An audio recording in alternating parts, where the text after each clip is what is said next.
Bom dia, irmãos. Mais uma vez nós estamos aqui para estudar a palavra do Senhor.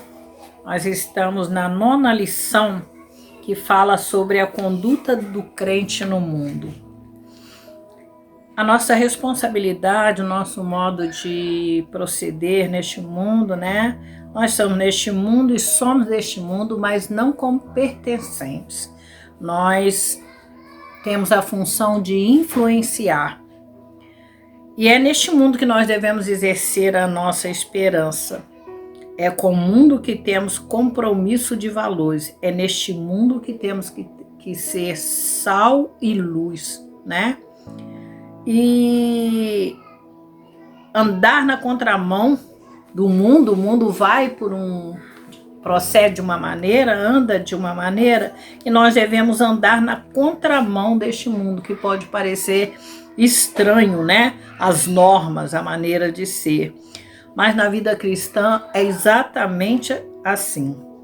Precisamos viver na contramão do mundo. E isso é possível diante de alguns conselhos do apóstolo Paulo. O primeiro conselho que nós vamos ver aqui é que o apóstolo Paulo diz para nós: a conduta do crente no mundo tem como inspiração o caráter e a natureza de Deus. Efésios 5:1 diz assim: portanto, sede imitadores de Deus como filhos amados. E o versículo 2 diz: andai em amor. E como filhos amados de Deus, nós devemos imitar o nosso Pai. Nós costumamos ouvir as pessoas dizendo que nós mesmos temos essa experiência de filhos que imitam os pais, gostam de falar como os pais, proceder, imitar o Pai na sua maneira de ser. E nós devemos imitar Deus. Imitar Deus deve ser o nosso ideal de vida. Tirar Deus da nossa vida é o mesmo que tirar o ar que respiramos. Eu diria que seria como se alguém saísse dirigindo com uma venda nos olhos à noite com os faróis apagados. Com certeza vai dar errado. Nós temos que... Apóstolo Paulo diz assim: sede meus imitadores como eu sou de Cristo. Essa ideia é como se fizéssemos uma cópia. Somos uma cópia de Deus, uma cópia muito pálida, muito mal feita, mas sim uma cópia. Precisamos copiar Deus em nossa vida. É claro que é necessário nós conhecermos o Senhor. Conhecemos o Senhor através das suas escrituras e com este conhecimento temos um relacionamento com Deus. Lá em Mateus 22:29 a gente lê assim: errais não conhecendo as escrituras nem o poder de Deus. E se a gente não tiver esse conhecimento, vai ser muito difícil nós andarmos como filhos de Deus. Nós não podemos imitar Deus nos seus atributos naturais, que é onisciente, onipresente, onipotente, mas nós podemos imitá-lo nos seus atributos morais, que são os atributos comunicáveis de Deus: justiça, amor, bondade e verdade. Nós não podemos entender alguém que seja filho de Deus, que seja injusto, que odeie, que seja mentiroso e que seja mau, que não tenha bondade no seu coração. Este é o primeiro conselho do apóstolo Paulo. Nós devemos ter como base, inspiração, o caráter, os atributos de Deus, né? Que são justiça, amor, verdade, bondade. Este é o primeiro conselho do apóstolo Paulo. E o segundo diz que a conduta do crente no mundo precisa ser firme e bem consciente da realidade do pecado. Diz assim, Efésios 5:3-6. Mas a prostituição e todo tipo de impureza ou cobiça nem sequer sejam mencionados entre vós, como convém a santos. Ninguém vos engane com palavras sem sentido, pois é por causa dessas coisas que a ira de Deus vem sobre os desobedientes. O que é o pecado? O pecado é tudo aquilo que desagrada a Deus, que ofende o caráter de Deus. Então, a tendência do mundo tem sido negar, dizer que não é pecado, não existe pecado, e a gente vê um esforço, né, para abolir, tirar da nossa realidade a palavra pecado. Para alguns, o pecado é resultado de algo ditado por impulsos íntimos e circunstanciais, excluindo assim a responsabilidade da escolha. Outros focam prazer. Tudo vale se a gente quer, sente prazer em alguma coisa, sem consequências, que a gente pode fazer tudo aquilo que vem à nossa cabeça, que não tem consequências, né? Mas agir de forma a nos sentirmos bem, sem nos preocuparmos com os custos dessas atitudes. Nós temos o hedonismo, né? O hedonismo tenta de todas as formas e argumentos esvaziar o conceito de pecado. Ensinam que o importante é o prazer e não importa se é certo ou errado. O hedonismo é um ensino muito presente na sociedade hoje. Também a teoria da evolução, em certo sentido, além de outros distúrbios, esvazia o conceito de pecado. O que a Bíblia chama de pecado, a evolução trata como sendo herança da vida primitiva, vida animalesca. Como ser imitador de Deus sem compromisso com a santidade? O nosso Deus é santo e requer que sejamos santos. Impossível ao crente amar a Deus e amar ao mundo. Não convém ao crente guardar em seus pensamentos e utilizar em suas ações perversidade. Nós lemos na palavra de Deus assim: sede santos, porque eu sou santo. Procura a santificação, sem a qual ninguém verá Deus. Estamos falando em santos no sentido de separados para Deus. Temos as nossas atitudes, as nossas ações, de acordo com o que Deus espera de nós. Nós somos sal, somos luz, nós temos que ter um comportamento de acordo com a palavra de Deus. Evitar palavras que sejam ofensivas a Deus, são piadas indecentes, né? Coisas que não acrescentam nada à palavra de Deus, mas escandalizam. Palavra de Deus que nós devemos pensar nas coisas que são do alto, né? Devemos pensar nas coisas que edificam.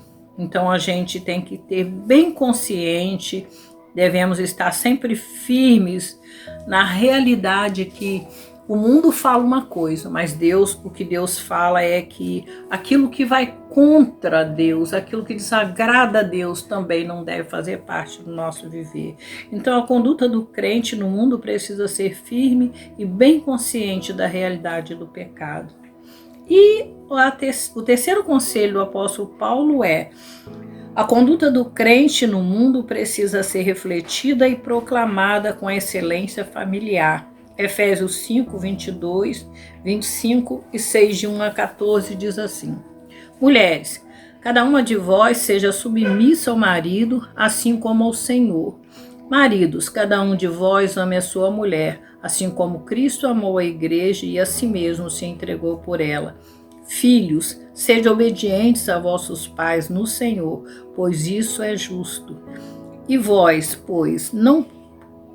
pais, não provoqueis a ira dos vossos filhos, mas criai-os na disciplina e instrução no Senhor.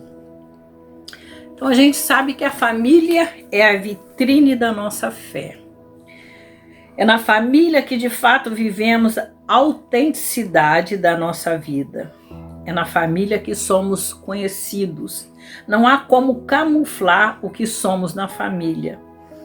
É no relacionamento familiar que evidenciamos nosso caráter. Não há máscara em família. Paulo ensina um relacionamento familiar totalmente baseado no amor. As mulheres, Paulo diz que elas precisam exercer a funcionalidade do Criador. eis na palavra submissão. Quando a gente pensa em submissão, a gente compara a escravidão. Não é. Submissão está, neste contexto, está relacionada à liderança no lar. A mulher pode ter potencial de liderança. Pode. Mas no lar, o líder é o homem. A Bíblia diz desde lá do começo que o homem é a cabeça da família, do lar, né? Mulheres que mandam no lar em circunstâncias, além de trazer frustração para dentro de casa, se torna insubmissa à palavra de Deus. Aos maridos, Paulo diz que precisam amar as esposas e diz mais, devem amar as esposas como Cristo amou a igreja e se entregou por ela. As mulheres precisam ser amadas e sentirem-se amadas. Este projeto relacional projetado pelo Criador está significativamente relacionado à composição emocional, espiritual do homem e da mulher. Então, há um respeito entre o marido e a mulher, não é? A mulher sente-se valorizada por parte do homem, de sua composição física e emocional de mulher. Quando ele a ama, quando ele a considera, os dois podem se entender, trocar experiências e concordar na maneira correta, mas tudo diante de Deus, sobre a orientação de Deus. Estes devem obedecer. Aí também os filhos, né? A conduta projetada por Deus se estende aos pais e filhos. Estes devem obediência aos pais em tudo. Pais comprometidos com o Senhor e com a palavra serão exemplos de obediência. Os filhos não devem ser irritados com desequilíbrio de disciplina, onde haja rancor e ressentimento. Se não houver coerência por parte dos pais, despertará aflição e ira. Então são conselhos preciosos, onde nós sabemos que a palavra família, ela é tirada da família de Deus. A gente sabe que Deus projetou a família, criou o homem e disse que não era bom que o homem vivesse só e deu a mulher. E depois essa relação foi coroada com os filhos.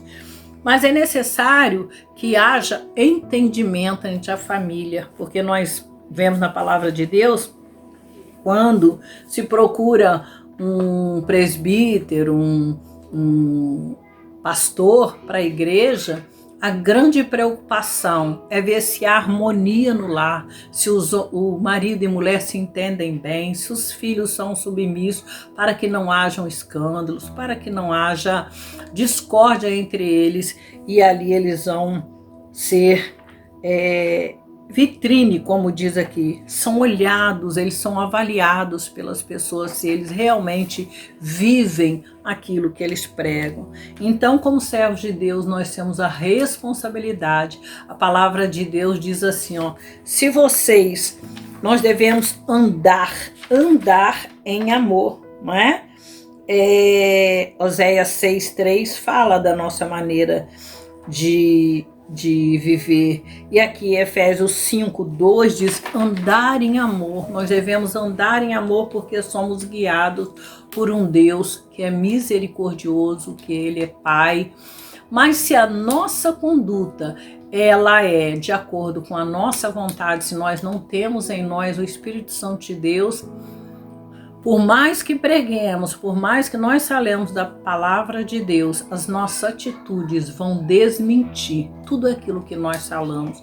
Então nós rogamos ao Senhor para que Ele nos abençoe, para que Ele nos ajude, para que Ele mesmo nos instrua da maneira como devemos viver e proceder neste mundo. Que Deus abençoe a Igreja Batista de Neves. Bom dia, graça e paz da parte do Senhor Jesus Cristo. Bom estar mais um domingo reunido, lendo e estudando um pouco a palavra de Deus. E nesta lição, estamos estudando a Efésios, carta do Paulo a Efésios, e tem o título de A Conduta do Crente no Mundo. E o subtítulo: A conduta do crente no mundo se torna possível e inconfundível com o enchimento do Espírito Santo.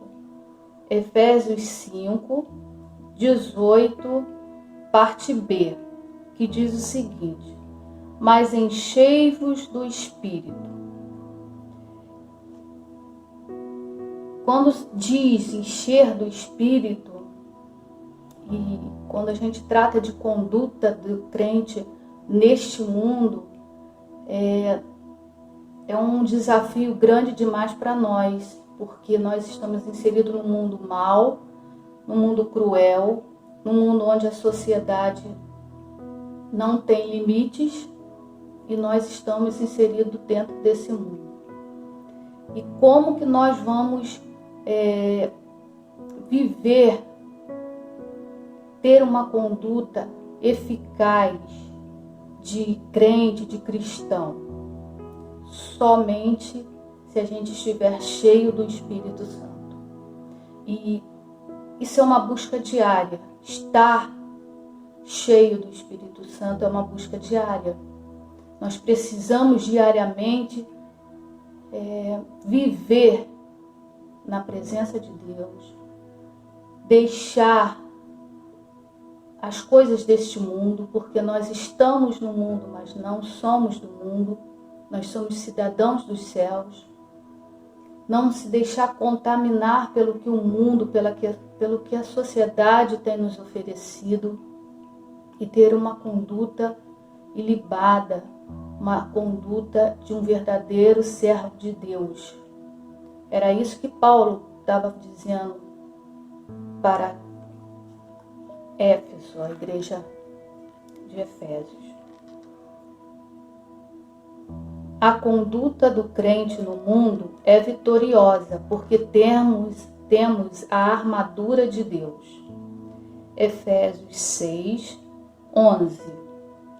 Revesti-vos de toda a armadura de Deus, para que possais permanecer firme contra as ciladas do inimigo.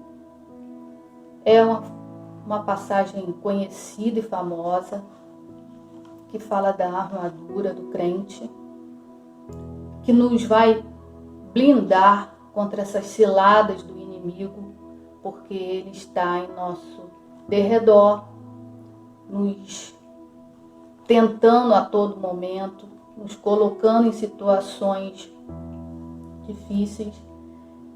E aí a gente precisa estar armados, como um soldado, como Paulo descreve, um soldado romano quando veste uma armadura. Porque a gente precisa lembrar que a nossa guerra não é contra carne, mas assim contra principados e potestades. É uma guerra espiritual. E o inimigo, ele está de olho em nós, para que uma brecha que a gente dê, ele venha nos derrubar. Como eu sempre falo na minha classe de jovens, o inimigo é muito sutil. Então ele vem estudando a gente, ele estuda as nossas fraquezas, e no momento certo ele coloca a nossa fraqueza para a gente cair. Por isso a gente precisa estar cheio do Espírito, a gente precisa estar vestido com essa armadura que Deus nos dá. Porque eu sempre falo também, com o pecado não se brinca. Pecado é pecado e ponto final. Então a gente precisa estar muito atento como cristão. Para uma boa conduta de servo, a gente precisa estar ligado no que a palavra de Deus nos diz. E aí Paulo vem descrever essa armadura do cristão, que é a nossa firmeza. Porque sem ela a gente não vai conseguir viver uma vida medíocre cristã, sendo somente de domingo, uma vida sem relevância no reino de Deus. Mas Cristo quer de nós e espera de nós uma vida digna, de caráter, Então a gente precisa estar cheio e vestido com essa armadura, a armadura de Deus. A primeira parte da armadura é o cinto da verdade, que cingindo nossos lombos nos dá firmeza e segurança. Falar e viver a verdade é essencial para lutarmos contra o pai da mentira. Então a gente precisa viver a verdade que só encontramos na palavra de Deus. Nós não podemos ter a nossa verdade. Precisamos ser verdadeiros, íntegros e com a mensagem da verdade. Depois vem a sandália, os sapatos do Evangelho da Paz. Nós somos esse mensageiro da paz de Cristo que excede todo entendimento. Nós precisamos estar calçados também assim. Quem vive em conflito, busca atrito, se torna presa fácil do diabo. Depois vem o escudo da fé, protegendo o tórax e o coração. Somos protegidos pela fé. A confiança em Deus faz com que cada peça da armadura se torne eficaz. Depois vem o capacete da salvação, protegendo a cabeça e a mente, que é importantíssimo, é na nossa mente, tudo vem se gerando, tudo vai, se preparando. Então a gente precisa estar com a mente de Cristo. A mente de Cristo. Mais uma vez eu torno a dizer, seremos capazes disso somente se estivermos cheios do Espírito Santo. Por último é a espada do Espírito, que é a palavra de Deus. Ninguém pode ir à batalha sem a palavra.